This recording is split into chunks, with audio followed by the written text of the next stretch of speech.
So if 50% of x minus y is equal to 30% of x plus y, then what percent of x is y?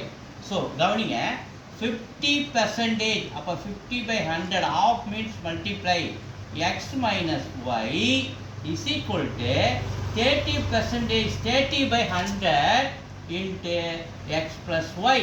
So கவனிங்க 0 க்கு 0 cancel, இந்த சைடில் இந்த 0 க்கு இந்த 0 cancel.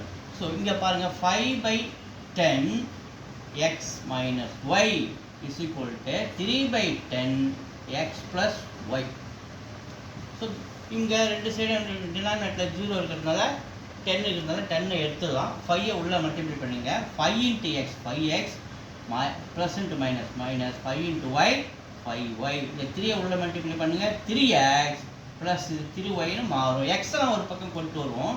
5x 3x இருந்தால் மைனஸாக மாறிடுவார், மைனஸ் 3x. ஸோ ஆல்ரெடி ரைட்டில் 3y இருக்கு, இந்த மைனஸ் அந்த பக்கம் போனால் ப்ளஸ் 5yயாக மாறிடாது. 5x minus 3x 2x is equal to 3y plus 5y 8y.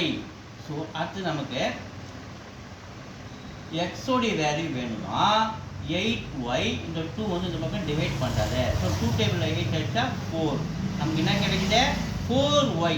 எக்ஸோடைய value நமக்கு 4y அப்படின்னு கிடைக்குது. அவங்க என்ன கேட்டிருக்காங்க, what percent of X is Y. Y எக்ஸில் எத்தனை பெர்சன்டேஜ் அப்படின்னு நமக்கு கேட்குறாங்க. பெர்சன்டேஜ் என்பது 100 மல்டிப்ளை பண்ணணும்.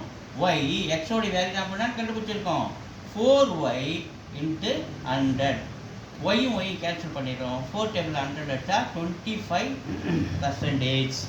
டீல் இருக்குது, டி இஸ் த ஆன்சர்.